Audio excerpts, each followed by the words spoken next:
This is the Identity at the Center podcast. This is the show that talks about identity and access management and making sure you know who has access to what. Let's get started.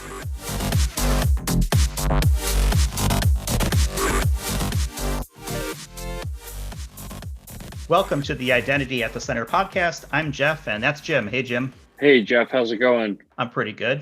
How about you? Good. Just noticing there's more leaves on the ground than there are on the trees. So we're at that time of year. Well, you must be lucky. You sounds like you still have leaves on your trees. Ours are completely gone at this point. It is full-blown bare trees at this point in the Chicago area. Yeah, I guess you're just fortunate that they're not covered up with snow at the moment. No, not yet, but we know that's going to happen at some point. That's just the joy of the North, I guess. Doesn't bother me though. I like the colder weather. It's a lot better than hot and humid. You remember one of my favorite TV series, Winter is Coming. Winter is coming. We probably don't want to get into Game of Thrones though, because the last season was so polarizing. Let's just say that. How about that? How about disappointing? You know what? I liked it. It was still, I still enjoyed it. I think. All right, we're gonna get into it, I guess, real quickly. So. I thought that the battle for Winterfell at the end was really kind of the main ending, which I thought was a great episode. And then, they rushed through the rest of the episodes to kind of get things done within the season. I think they should have stretched it out for one more season, but, I'm guessing somewhere there was a financial decision. Even the battle for Winterfell was criticized because it was so dark. Yeah, but that was the whole point. It was supposed to be dark. I mean, night is coming. Yeah, I just wish they said, crank up the brightness on your TV or something. I don't know. I just had a hard time actually seeing it. Yeah, we were definitely squinting quite a bit at that one, but I enjoyed it because I thought it really added to the whole thing, right? It's kind of like, where are these attacks going to come from? You just can't see any further than, a couple feet in front of you. But yeah. Well, anyway, this is not the Game of Thrones podcast. This is Identity at the Center. We talk about identity and access management. We've also got a snazzy new intro this week, something that you and I kind of chatted about before we got started this weekend, or this previous weekend, I should say, before we hit record. A little dubstep. Yeah, a little something on top of there. See how that goes. So, if folks like it, great. If you don't, let us know too. We're happy to take that under advisement. Doesn't mean we'll change it, but let us know what you think about it. All right. So with that kind of stuff out of the way, today for identity and access management, we're going to talk about different trends and challenges that have kind of come up over the industry recently. And to help us with that conversation, we've got a guest. His name is Asad Ali. He's from Thales, and he's also the chair of the Identity Defined Security Alliance Technical Working Group. Welcome to the show, Asad. Thank you, Jeff. Thanks for having me, and really glad to be here. Yeah, thank you so much for joining us. And why don't we dive right into it? And really, our first question that we always ask all of our guests is, how did you get into identity and access management? Is it something that you chose, or did it choose you? Actually, a little bit of both. And I'm sure that you get similar reactions from your other guests about this question. But from my side, I'll start by saying that, it all started in early 2000s when I was at Schlumberger, and I joined a smart card research group. And the thing that we were trying to tackle there was, how to bring smart cards to the mainstream computing. And the reason that we wanted to do that was to essentially offer strong authentication. And at that point, we felt that, strong authentication can only be offered when it is backed by a hardware token. And one thing which I remember from those days, and you guys may have also seen that, is that in 1993 in New York, there was a cartoon by Peter Steiner. Where there were two dogs. One dog was sitting on the keyboard. There was another one sitting on the floor, looking very puzzled at the dog above. And the dog that was sitting on the chair basically looks down and says, "On the internet, nobody knows you're a dog." And at that point, we felt, the kind of work that we are doing, maybe we can solve that problem, because here we have a smart card, which is a strong token. And what we wanted to do was to bring it into the mainstream computing so that you can now authenticate with a smart card, so that others on the other side of the internet divide would know who you are. So that's where I really got a start into what we now call IAM. At that point, of course, we were looking at strong authentication. And as we now know, strong authentication is one part of the overall identity and access management picture. It's a very essential part, but it's not sufficient in itself because you need to add more things to it. So over the years, I mean, as the group evolved, and I took on more roles in the CTO office, where we looked at other aspects of security, both for data and for identity. Uh, we started looking at other venues of how authentication could be a springboard, where you could now protect other aspects. And then recently, and I say recently because it's been a couple of years, but I think in the history of IAM, I mean, it was recent. We started looking at a product of our own in identity and access management. We took the authentication piece and then evolved it so that authentication was one thing, but now you want to look at what is it that you're authenticating to, where are you authenticating from, and for how long you need that authentication, and then to look at other signals. So this is where my complete dive into the IAM products within Thales happened over the course of years. Yeah, it's amazing that you started out tackling kind of the base problem on the internet, which is proving who you are and not having others, impersonate you to conduct any kind of nefarious activity. And that's still the same problem that we're trying to solve today. And probably 20 years from now, we'll be at some level trying to solve and staying one step ahead of the criminal element, if you will. But it's fantastic that you are now giving so much of your time to the Identity Defined Security Alliance. We had Julie Smith on the podcast many moons ago, and it seems like many moons ago. And she was very generous with her time and kind of gave us the outline of what the IDSA is all about.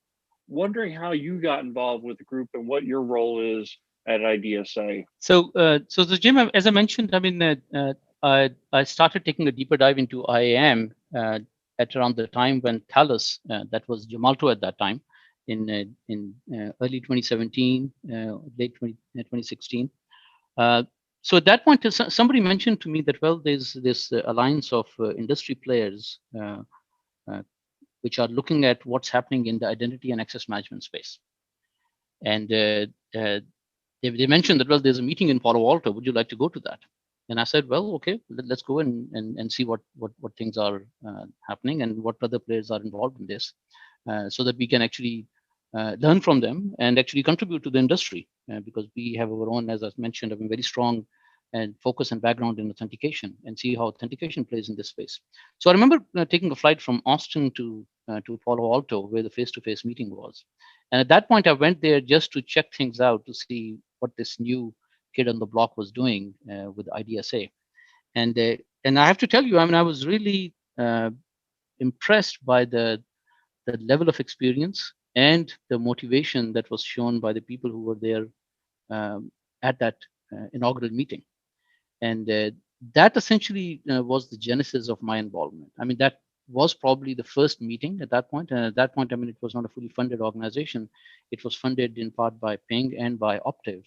But there were other industry players like Okta and VMware and others, and Gemalto, like us, that were curious to see what was going on.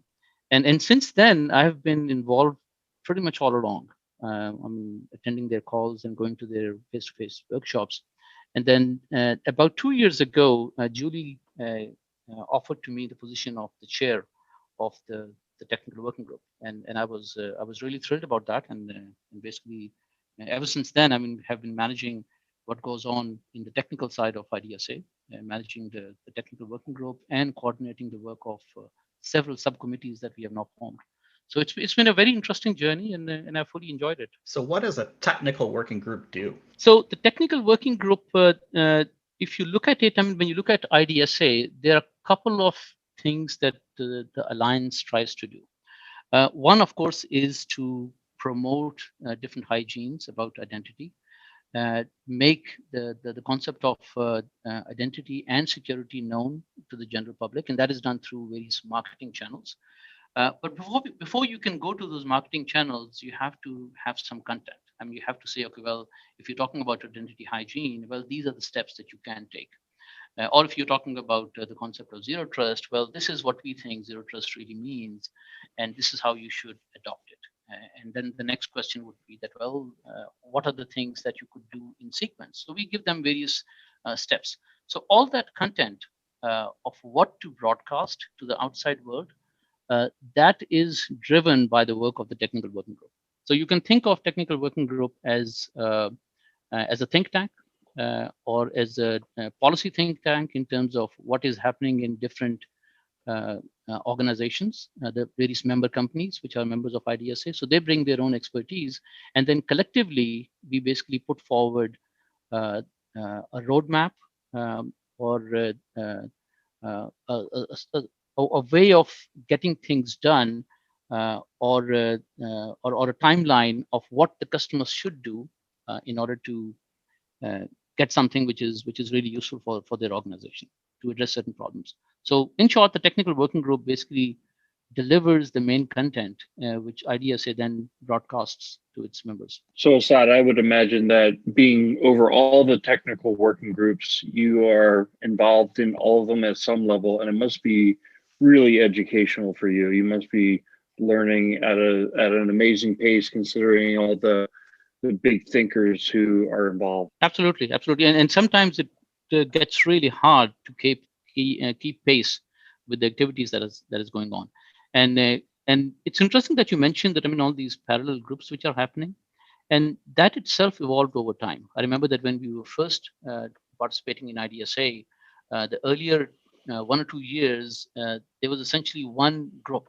which was working on the technical side, and everybody would basically get involved, and we would pick one topic and then work on that for a couple of months, and then finalize it, let's say during a workshop, and then we will move on to another topic.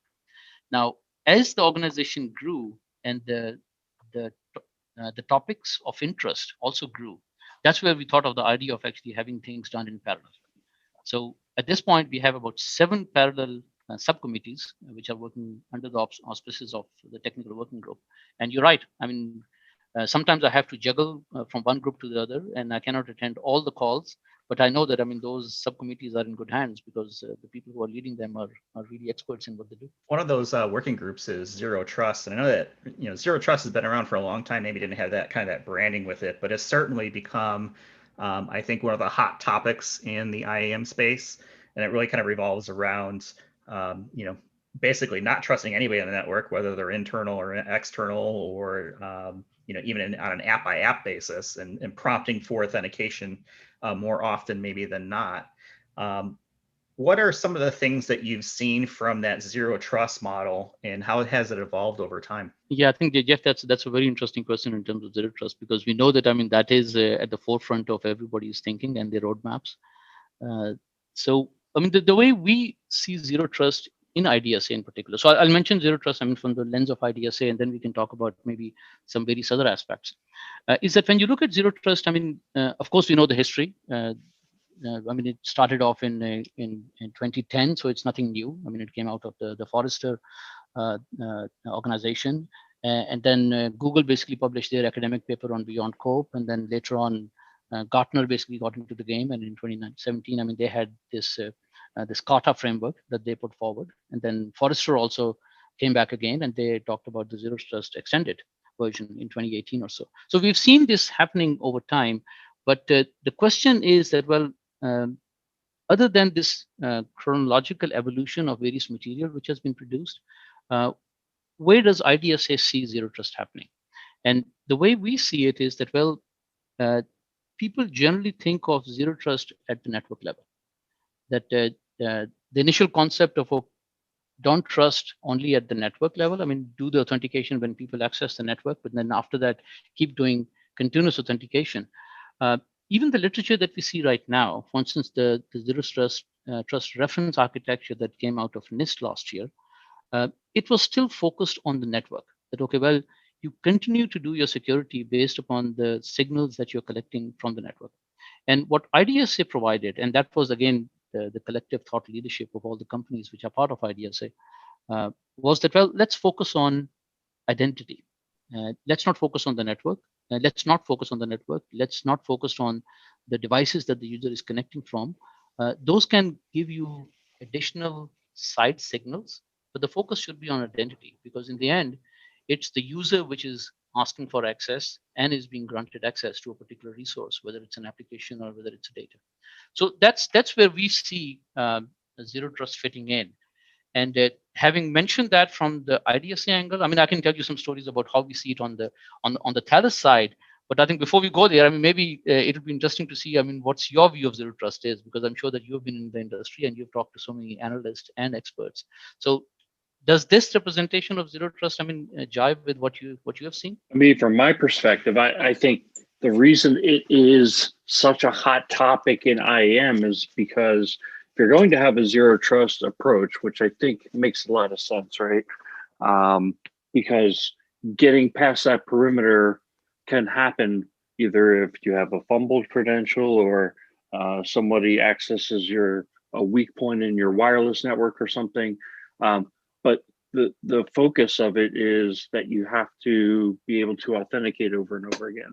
And the stronger the authentication, obviously, the better. That's why it brings it into the IAM space, because you have to have a strong IAM foundation.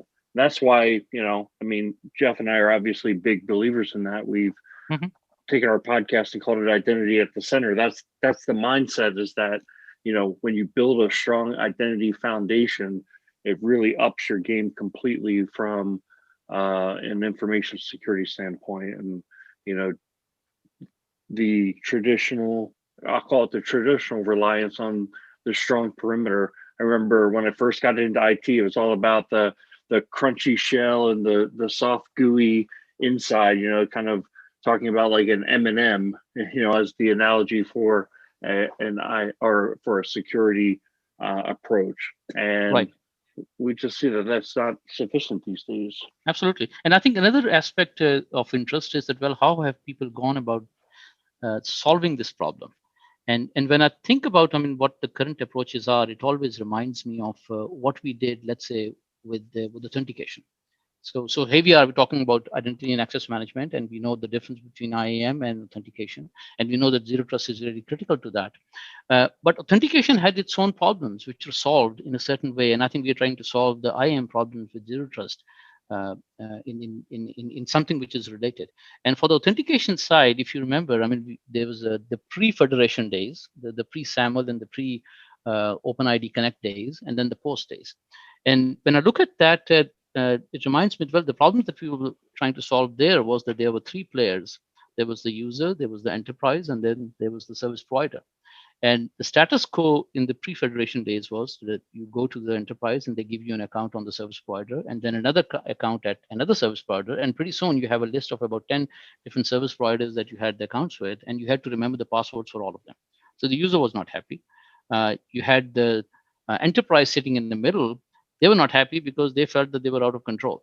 I mean, the user leaves the organization, or there's a change of role within the organization, but the user still has all the accounts which have been issued previously, and they can directly access the service provider. From the side of the service provider, they were not happy because they had to manage these passwords. I mean, password management is hard, as you know. I mean, the database gets breached, and now you're all over the news. If you do strong authentication, you have to issue hardware tokens. That's its own problem. So we had a situation where none of these three parties were happy. And that was solved by the federation. You put the identity provider in the middle, and now all of them are happy. But as you mentioned, that I mean, well, if you do your security at the perimeter, well, that happiness is short-lived, because now you entered the perimeter. Now what do you do? And I think this is the problem that we're trying to address with zero trust.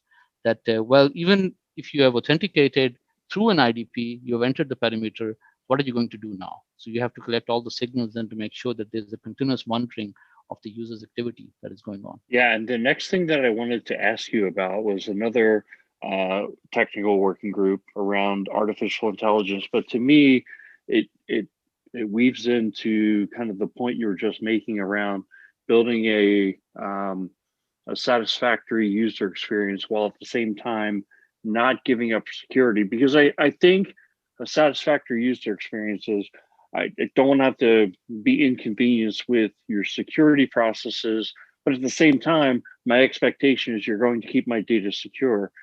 We've always thought about that traditionally as there's a trade-off between user experience and security.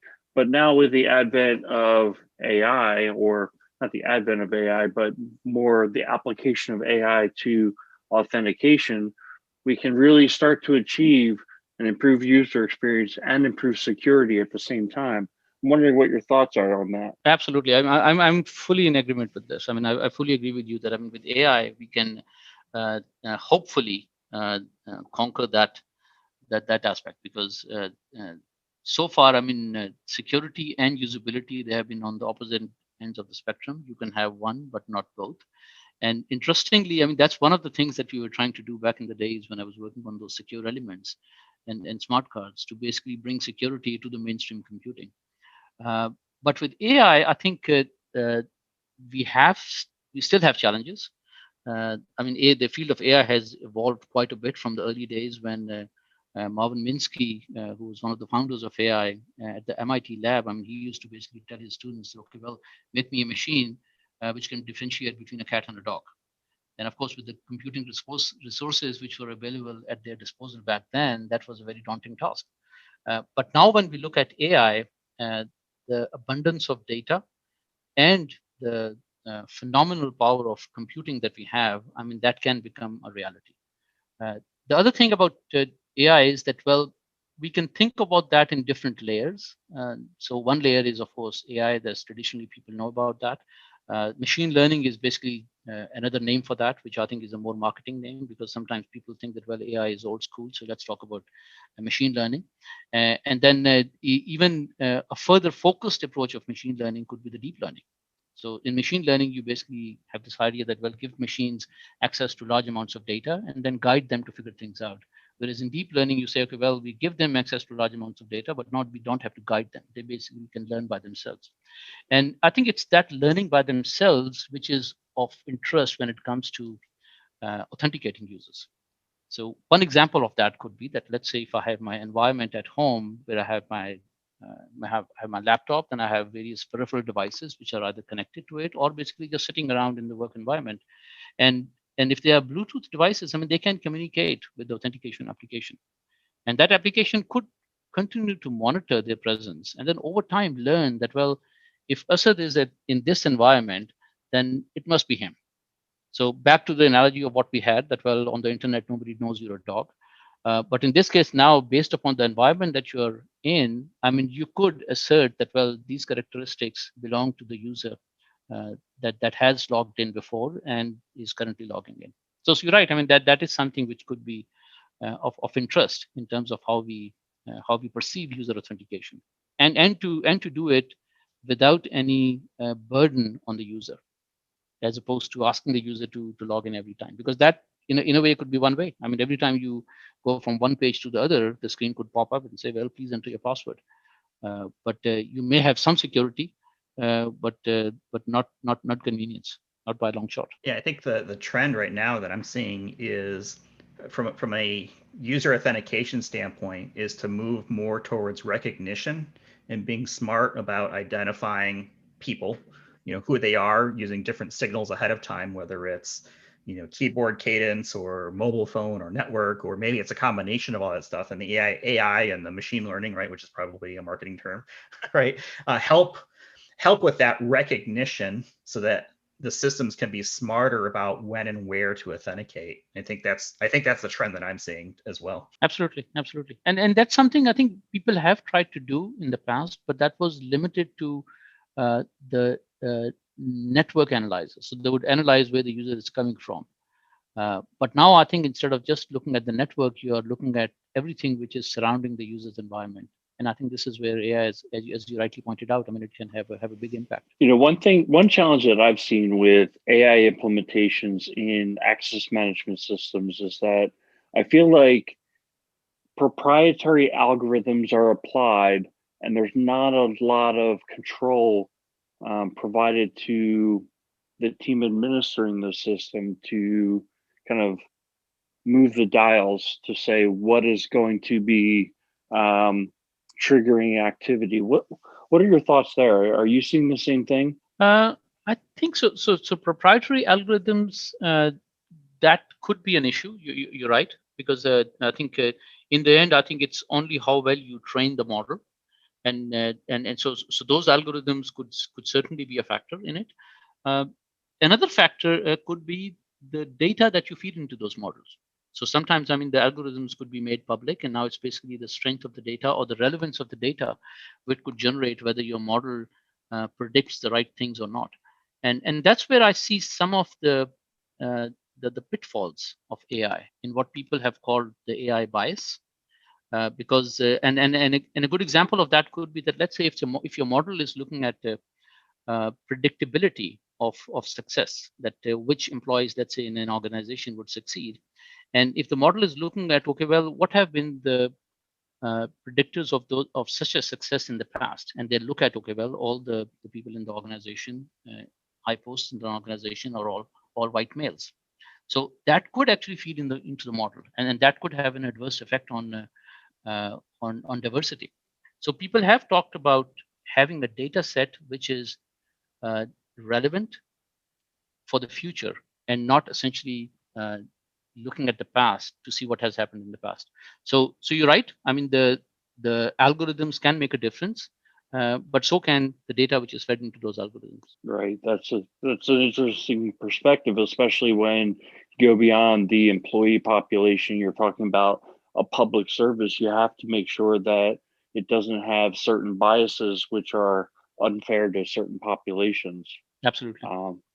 Yeah, great perspective. And speaking of which, shifting beyond that enterprise view and another technical working group. We're really good at these transitions. You can see another technical working group is customer IAM, and this is an area of great focus for me, and just something I'm tremendously interested in, the difference between customer and employee population. So you have a working group focused just on this, and maybe you can tell us a little bit about the work that's happening there. So the work that we're doing in that group is to essentially see what the similarities and differences are when we talk about the traditional IAM, which has also been called the enterprise IAM, and the customer IAM.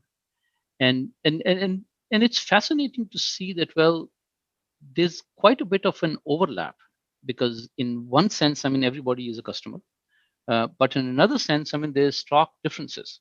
So I'll talk about the differences more so that we can paint a picture of, okay, why is it that customer IAM is getting uh, so important these days? And if I were to list those differences, I mean, there are about 5 or 6 which I would like to mention. And the first one is scale. So when we talk about scale, I mean, we're not talking about hundreds or thousands, but now we're talking about millions. So these are the number of users that you would have. So your system has to scale up very rapidly as the demand increases, and that demand can increase in a blink of an eye. I mean, you could have one tweet, you could have one message on Facebook, or one sporting event, and then all of a sudden everybody is clamoring to basically find out what's happening. And since your base is entire population, not just employees, I mean, that demand could grow drastically. So the scale has to be considered very critical. Another one is availability. I mean, in the case of employees, your employees work 9 to 5 or maybe an extended hour, and then the demand tapers off over the weekend. In the case of customers, that doesn't happen. I mean, the normal thing that we mention is that, well, customers don't sleep. So which means that you have to be up literally 24/7, which is something that you may get a little relaxation in the enterprise case. Uh, we also have the case of usability. So in the employee case, if your interface is a little lacking on the usability side, you may be forgiven, because essentially you're not purchasing the system, your employer is purchasing the system, and sometimes that system is enforced on you and you have to use it. So even if the usability is not that great, uh, you may work with it. Whereas in the customer case, if there's even a small uh, shortfall in the usability aspect, they'll just walk away. I think that's one of the biggest aspects of CIM that really makes the difference. I mean, everything you're saying is right on, but this is where Mhm. I see organizations willing to invest in customizing the experience to present an experience that makes sense for their user base, versus on the enterprise side, if you're rolling out an identity governance system, you try to work within the box to the greatest extent possible. Obviously, you want to brand the screens and all that. That's great, but you don't want to completely change the interface of the product that you're implementing, because it gets expensive to implement and to maintain. And it gets expensive on the CIAM side as well, but it's considered to be worth the expense because these are the folks that are, spending money with your organization, for example. Absolutely, absolutely. And in this case, in the other case, I mean, since you're spending money, you're a customer, you're paying them for something. You want to make sure that everything that you're paying for, you're getting your money's worth. So Assad, you work on these different technical groups, and you've also got a day job. Where do you consider your area of expertise to be when it comes to identity and access management? Do you feel like you slot into a specific area, or do you focus on things like zero trust, customer stuff? What else do you work on? So actually, all across the board. I mean, that's one of the downsides, if you may say, of being in a CT organization, because you have to look at all aspects of technology. So in my role inside uh, the Thales cybersecurity business line CTO office, I look at the identity side, which includes, well, how authentication works. So we are always looking at new ways of doing authentication. And when we say authentication, it's the things that we talked about in just now in this call about AI and how AI can be used to recognize instead of authenticate. So we look at those areas. Then we look at strong forms of authentication. How can authentication be improved, whether it's with the PKI-based hardware tokens or using a FIDO token or things like that. And then also look at uh, the strategy of how the product should be developed. So that's my contribution to the strategy team in terms of looking at these technologies. Another area of interest which I have is more on the cryptographic protocols uh, to see, okay, when if you have to build a solution, how would you stitch together the cryptographic algorithms to build a protocol which would serve that need? And whether it be provisioning of keys, which are provisioned on the server or generated on the secure element itself, or how the communication happens between two endpoints, and then what the cryptographic protocol actually achieves, like the communication between a mobile device and a backend server, or securing of the APIs when they're making API calls on the backend. So those are the things which are of interest to me, which align with the identity and access management, but they also align with the protection of data, which I think is equally important when it comes to the overall security of users and their resources. Well, at the end of the day, right, it's who has access to what, and the what is those are those resources, and you got to make sure it's secure. I'm curious if you've gotten involved in starting to look at ultra wideband. I know that that's been around actually for a little while in other areas. Actually, I think it started off as military and like radar, Mhm. and the promise that we're seeing now from different vendors like Apple and others is using your phone as a key for your car, right? Or maybe Mhm. it's for the lock. Now I have Bluetooth locks on my door because of course I do. I'm a big nerd. But it's a different technology completely in that it's more directional based. You can pinpoint where something is in relation to something else.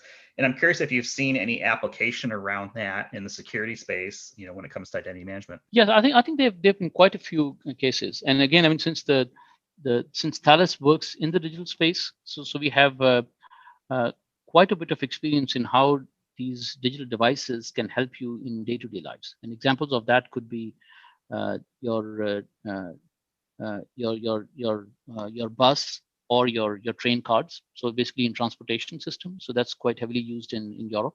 So instead of carrying a paper ticket, you basically have a smart card, and then you load uh, your miles or your payment on it as you go along. So that's one example.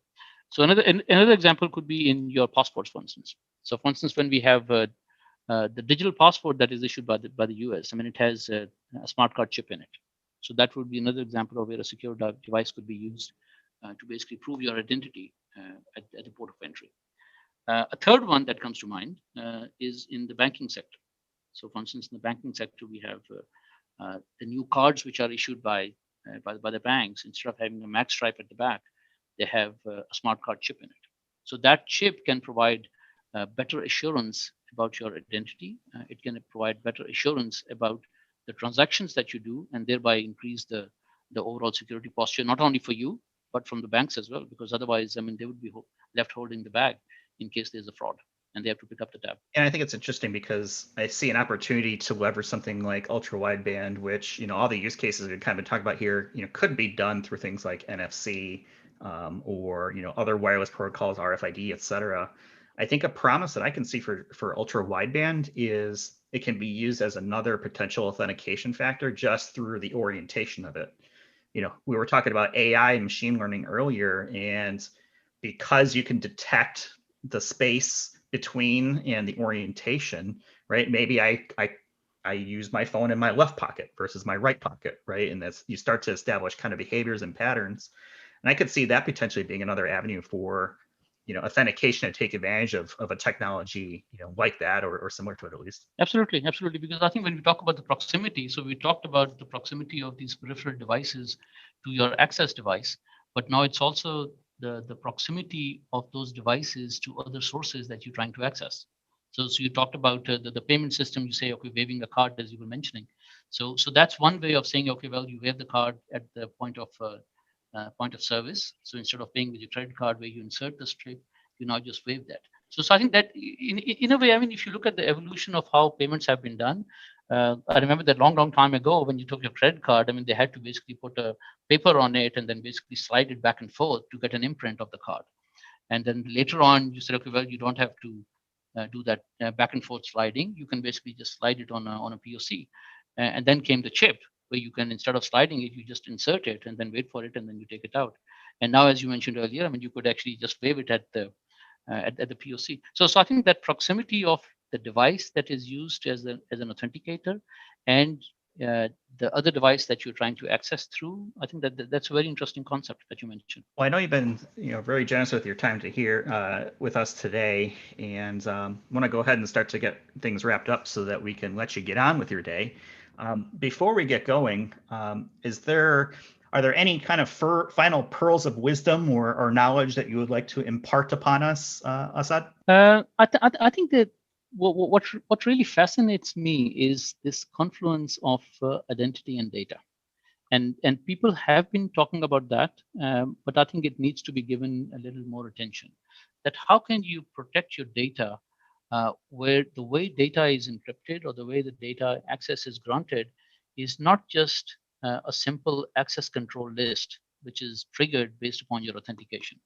There needs to be a more fine-grained and intimate relationship between the identity and the data that you own.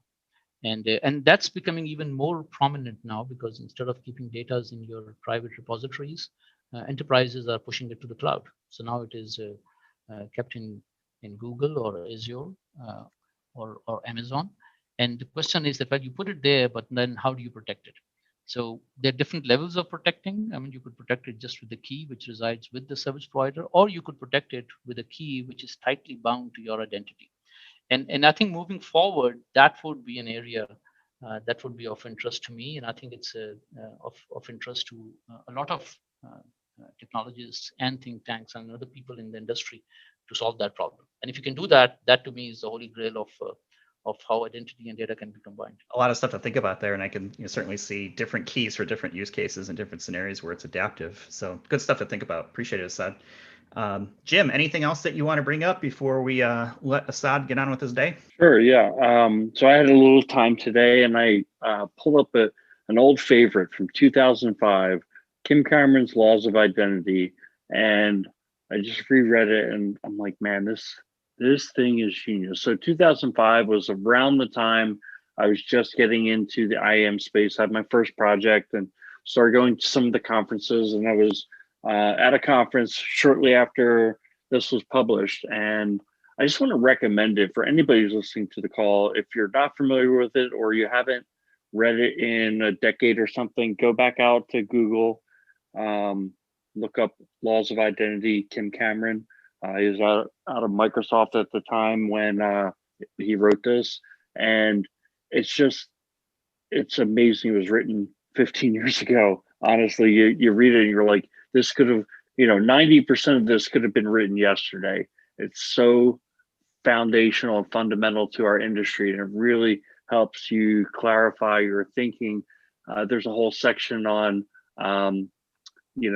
the idea that there need to be separate identity systems in place, because we often get into the idea of like, well, couldn't there just be a government identity system? And that wouldn't be appropriate for everything. You wouldn't want to entrust all of your information to the government, or for them to be able to track your journey over the internet. And so, even though technology has changed over the last 15 years, these fundamental laws of identity really haven't changed very much.